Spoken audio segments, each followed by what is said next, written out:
tartan ciyaareed si heersare ah loo soo gaarsiiyay oo loo qabtay naadiyada heerka labaad ee magaaladooda ayaa maanta si rasmi ah uga furmay deegaankaasi. Naadiyadana dhammaan 5 kooxood ayaa ku tartami doona koob u dhigay gudoomiyaha gobolka Saraar Ibrahim Xaaji Xasan Cali oo isagu maalgelin balaaran ku sameeyay garoonka kubadda cagta ee magaalada Oog. Daawashada ciyaartan oo ahayd mid si heersare ah loo soo gaarsiiyay ayaa waxaa ka soo qayb galay mas'uuliyiin kala duwan iyo weliba dadweyne aad u fara badan, waxaana wararkaasi ka hadlay gudoomiyaha magaalada Oog Afrikaan Cabdisalaam wuxuuna halkaasi ballan ugu soo jeediyay gudoomiyaha gobolka Saraar Ibrahim Xaaji Xasan Cali oo ku aadan koobkan uu dhigay maanta naadiyada heerka labaad ee magaalada Oog.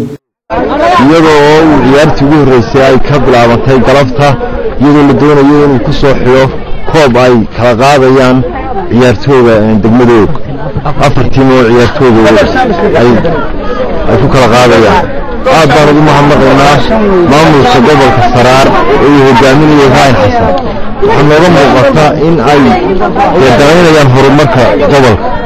labada birood taagan iyo shabaga iyo kulle hawlgalkeeda iyo qaadanteeda isaga ayaa iska lahaa. aad baan ugu mahadnaqaynaa oo noogu hambalyeynayna oo kula shaqeynaa deegaankooda hadaan nahay degmada Oog tan iyo wixii kale horumar deegaanka laga fulinayo.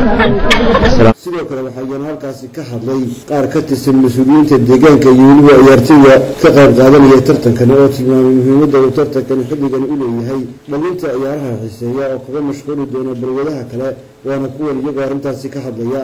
tartankii ugu horeeyay oo maanta ka bilaabmay magaalada degmada Oog marka insha Allah ayuu magaalada usoo gabagabay doonaa.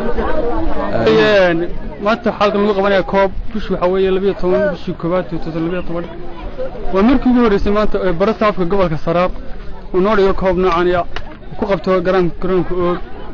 sabab barasaafku maalgeliyay biraha garoonka iminkana waxa lagu qabanaya markii ciyaartu dhamaato halkan xaflad taasoo soo qaban qaabiyay barasaafka gobolka Saraar.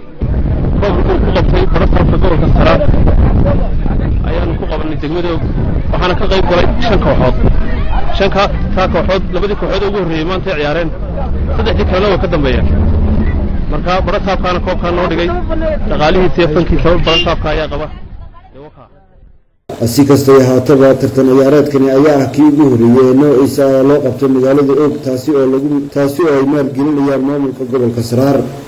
maxamed aadan dirir telefishinka caalamiga ee Soomaali Channel.